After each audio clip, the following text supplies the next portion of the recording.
Oke, jadi ini adalah varian terbaru dari Scarlett skincare-nya. Mereka sekarang selain mengeluarkan serum, dia juga ngeluarin day dan juga night cream, terus juga ada facial wash-nya. Nah, semua skincare yang ada di sini harganya itu terjangkau banget, cuma Rp75.000. Dan kalau kalian penasaran nih belinya di mana, bisa langsung aja ke description box yang ada di bawah. Oke, kalau misalnya kalian yang nggak tahu soal serumnya, mereka memang punya dua serum, yaitu Acne dan juga Brightly Ever After Serum. Nah, kalau misalnya kalian yang belum tahu dan pengen tahu lebih detailnya, bisa langsung nonton video yang ini. Sekarang bakalan ngebahas tentang Acne serumnya dulu. Nah, Acne serumnya ini sekarang udah ada day and night-nya. Ini bentuknya di jar, dan jarnya ini kayak kaca gitu. Tebel banget, cukup tebel dan juga berat. Dan ini di dalamnya teksturnya kayak begini, dan ini ada 20 gram. Ini harga 75.000. Dan juga kalau misalnya yang day creamnya juga sama. Jadi mereka kalau misalnya yang acne itu yang warnanya keunggulannya dari si acne serumnya dulu. Nah, kalau acne serumnya ini sendiri dia tuh non alcohol, fragrance free, terus juga tidak mengandung merkuri dan juga hydroquinone. Nah, kalau misalnya di serumnya sendiri udah seperti yang aku bahas sebelumnya, dia mengandung tea tree oil, terus juga ada salicylic acid, dia ada Centella asiatica yang berasal dari Pulau Jeju. Terus juga ada licorice extract dan juga ada vitamin C, yang mana vitamin C itu memang bagus banget untuk brightening. Nah, kalau misalnya di day creamnya ini dia tuh teksturnya bukan kayak cream ya, justru kayak foam gitu. Dan ini dia tuh mengandung salicylic acid. Dia jadi salicylic acid tuh memang salah satu kandungan ingredients yang memang bagus banget ya untuk kalian yang punya acne prone ataupun jerawat. Nah, dia juga punya natural squalane. Nah, squalane ini biasanya tuh dari sirip ikan hiu yang aslinya ya, cuman sekarang udah banyak banget yang naturalnya. Jadi tuh udah bisa ditemukan di plant based squalane, dan squalane itu dari dulu tuh adalah salah satu ingredients yang mahal di skincare. Nah, dia berhasil memasukkan squalane itu ke dalam day cream ini dan harganya cuma 75.000, which is kayak worth it banget. Terus selain itu ada hexapeptide 8. Itu gunanya adalah seperti kita tahu keluarga-keluarga peptide yang lainnya itu adalah untuk kerutan. Terus juga ada vitamin C untuk mencerahkan. Terus ada triceramide.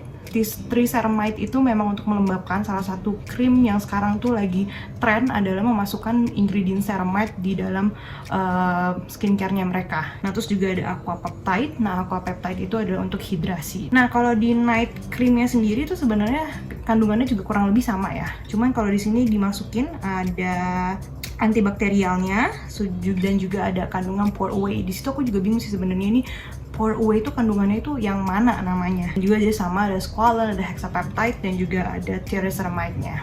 Kalau yang night ini beda ya sama yang day, karena yang day itu kan bener-bener kayak mousse banget. Kalau ini tuh bener-bener kayak krim dan dia tuh lebih tebel gitu loh. Tapi ini dua-duanya sama-sama meresap, cepet banget meresapnya di kulit dan cukup nyaman buat kalian untuk dipakai seharian. Karena untuk aku yang kulitnya berminyak pun, untuk pakai seharian ini dia nggak bikin minyak jadi semakin banyak, justru dia mengontrol minyak yang ada di wajah kamu. Oke, nah selanjutnya aku bakalan ngomongin yang Bright. Nah, kalau Bright sama, dia juga ada day and night creamnya. Creamnya sama-sama di dalam botol kaca seperti ini. Kalau misalnya yang Brightly Ever After ini, memang ada 3 kandungan ingredients ya. Phytovitamin, glutathione, sama vitamin C. Kalau misalnya day creamnya, dia mengandung glutathione. Glutathione itu memang salah satu ingredients yang terkenal banget ya, salah satu kandungan yang memang untuk mencerahkan gitu.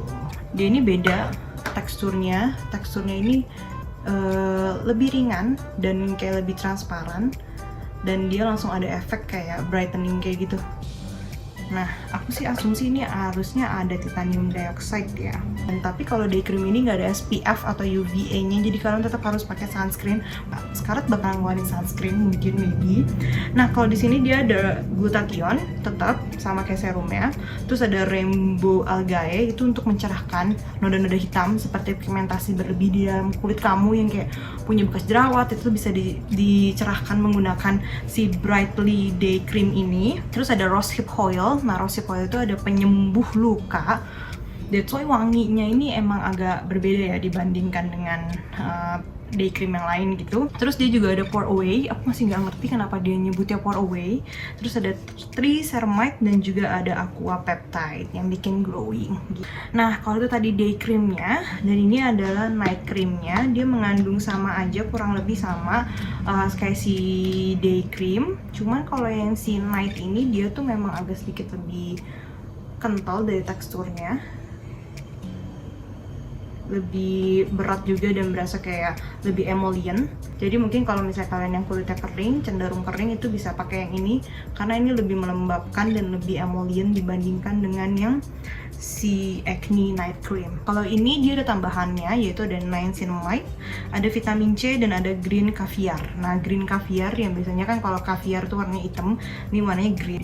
Jadi green caviar itu adalah untuk melawan dehidrasi, jadi bikin kulit kamu lebih lembab gitu. Tips dari aku adalah jangan pernah pakai day dan juga night series itu dicampur. Jadi kalian pakai yang day aja atau enggak kalian pakai yang night aja. Kenapa? Karena kalau misalnya dicampur itu bisa menyebabkan reaksi yang mungkin bisa bikin kulit kamu jadi breakout gitu.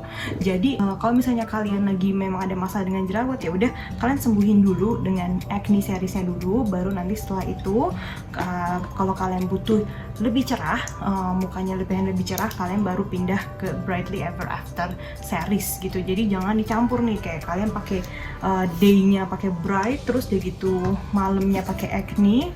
Jangan pernah so ide atau nyampurin kayak begini nih. Jadi kalian pakai yang satu series aja, satu set aja cukup, karena memang mereka sudah didesain sesuai dengan masalah kulit yang lainnya gitu. Jadi jangan sampai kalian campur aduk day dan night gitu. Nah, abis itu aku mau bahas juga soal facial washnya ini. Ini adalah salah satu facial wash yang tipikalnya itu tidak yang terlalu foamy gitu. Dia nggak bikin ketarik juga mukanya. Cukup impressive untuk untuk face wash dengan harga murah dan 100 ml ini. Dia aku pikir yang bakalan ketarik gitu, tapi ternyata enggak. Dia cukup melembabkan. Kandungan juga simpel dan enggak terlalu rumit. Dia ada glutathione untuk mencerahkan, terus ada vitamin E untuk melembabkan kulit, ada rose petal juga, yang mana memang air mawar itu dikenal sebagai untuk melembabkan, terus juga ada aloe vera untuk menenangkan. Dan uniknya lagi di sini adalah dia tuh kayak ada kelopak-kelopak mawarnya gitu, cuman kayaknya I believe this is not real ya. Ini sih kayaknya bukan kelopak mawar yang asli. Kenapa? Karena ketika aku coba pencet gitu, dia enggak yang kayak rusak atau gimana, dan kayak untuk memasukkan sesuatu yang hidup. Kelopak mawar kan itu kan hidup kan ya. Kayaknya ini nggak asli, cuman ini kayaknya dibentuk dari gel atau aku nggak tahu sini apa, tapi somehow kayak jelly gitu. Cuman itu nggak ada efek apa-apa sama sekali sih di kulit aku, kayak gara-gara ada si rose petal ini jadi kasar atau bikin muka lecet tuh enggak. Justru kayak mungkin ini adalah gimmick dari produknya sendiri. Cuman kalau misalnya kalian perhatiin di dalam face washnya itu juga ada sedikit micro scrubnya gitu, cuman dia akan dilute atau akan kayak meleleh gitu ketika kena air gitu. Nggak terlalu mengganggu banget sih untuk si micro scrubnya ini dan juga si rose petalnya ini. Aku lumayan suka dengan face washnya. Ini aku bener-bener kepake kalau face washnya, karena menurut aku cuci muka itu sama aja. Yang penting kalau cuci muka itu yang penting bersih, dan kayak dia tuh nggak narik semua minyak alami di muka. Jadi ini salah satu face wash yang rekomendasi banget gitu. Cuman kalau misalnya acne dan bright series ini aku bakalan pilih yang mana. Aku memang masih lebih cocok ke bright seriesnya dibandingkan dengan acne seriesnya, padahal aku itu adalah jenis kulitnya berminyak gitu. Tapi aku lebih di sini aku lebih happy dengan bright seriesnya, karena memang kalau dilihat dari ingredientsnya pun itu cocok dengan jenis kulit aku. Oil berminyak berkombinasi, karena di sini walaupun acne tapi dia ada tea tree oil, jadi aku memang jenis kulit wajah yang acne prone tapi nggak bisa kena tea tree oil gitu. Jadi so far itu aja tadi reviewnya. Kalau misalnya kalian mau beli, bisa langsung aja klik di link di description box di bawah. Terus kalau misalnya kalian yang udah pernah coba juga, coba leave a comment below. Menurut kalian gimana di jenis kulit kalian, dan apakah rekomendasi dan kalian udah cobain produk yang mana. Oke, see you, bye-bye.